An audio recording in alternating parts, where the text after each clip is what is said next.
Halo semuanya, kalian tahu nggak sih di dalam psikologi itu kita juga belajar tentang psikologi belajar. Salah satu tokoh yang membahas tentang psikologi belajar adalah Gary Norman. Kalian tahu nggak penjelasan tentang psikologi belajar oleh tokoh Norman itu seperti apa? Mari kita simak video berikut ini.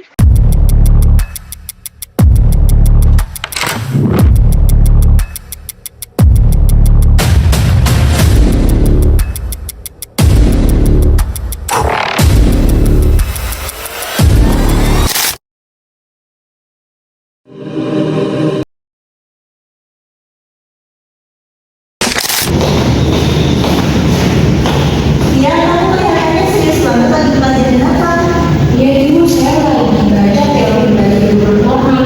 Katanya belajar itu bukannya sekedar mencari informasi ya, tapi juga pengalaman yang nggak ada. Benar nggak sih bu? Bener banget, yang menurut Norman, belajar itu merupakan suatu proses yang dia itu mendapat, memperoleh dan menggunakan informasi yang diperoleh manusia untuk ditampilkan kembali dalam bentuk keterampilan yang akan digunakan dalam kehidupan sehari-hari. Nah, menurut Norman sendiri ada 3 hukum belajar. Apakah kamu udah mengetahui 3 hukum belajar tersebut? Belum. Oke, menurut Norman ada 3 hukum belajar, yaitu yang pertama adalah causal relationship. Di sini Norman menjelaskan kalau hukum ini itu berkaitan dengan sebab dan akibat. Yang kedua ada the law of information feedback. Di sini individu itu mempelajari terkait umpan balik. Dan ketiga ada the law of causal learning. Di sini individu akan mempelajari bagaimana penyebab suatu peristiwa itu terjadi. Nah, dari ketiga hukum ini apakah ada yang ingin kamu tanyakan? Nggak ada bu, aku udah tahu. Oke, mungkin kamu bisa catat materi ini daripada kamu dipelajari dengan baik-baik. Ibu izin keluar dulu ya.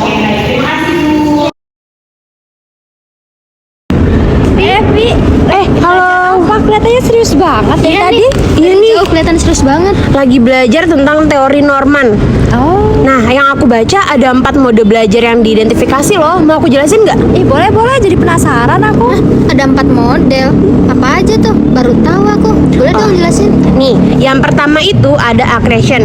Itu tuh menambah informasi baru tanpa mengubah struktur pengetahuan yang udah ada. Jadi tuh kayak kita menghafal fakta-fakta baru. Oh, berarti kayak menghafal nama ibu kota suatu negara gitu ya? Nah, iya bener. Nah, terus habis itu yang kedua tuh ada structuring, yaitu mengatur informasi baru ke dalam pola yang terorganisasi. Contohnya tuh kayak kita ngebuat peta konsep, atau kayak mind mapping gitu. Itu kan udah terstruktur gitu ya. Nah, Oh, itu menarik banget sih. Terus yang ketiga apa? yang ketiga itu ada tuning. Itu menyempurnakan pemahaman kita melalui praktek berulang. Misalnya tuh kita mau belajar alat musik, terus kita belajar alat musik itu tuh hingga mahir gitu loh. Nah, Jadi ini kayak latihan terus-menerus gitu kan sampai kita benar-benar paham. iya betul.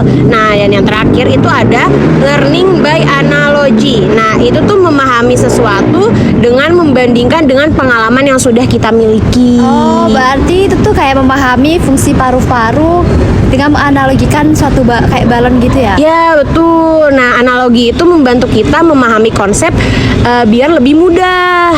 Oh. Aku rasa kita harus sering gunain ini deh, 4 model belajar yang udah kamu ajarin tadi. Kayak misal aku gunain model accretion untuk menghafal definisi dan menggunakan teknik structuring untuk membuat peta konsep. Dan aku juga mungkin bisa menggunakan teknik tuning untuk latihan soal dan terus teknik learning by analogy untuk memahami konsep yang semisalkan sulit untuk dimengerti. Nah, iya, betul. Nah, jadi dari teori Norman kita bisa lebih sadar bagaimana cara kita belajar nantinya. Nah, nanti selanjutnya kita bisa tuh ngerjain tugas pakai teori caranya Norman. Benar.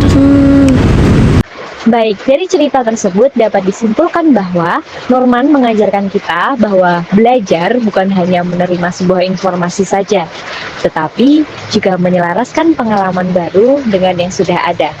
Dengan memahami hukum-hukum dan mode belajar ini, kita bisa menjadi pembelajar yang lebih efektif.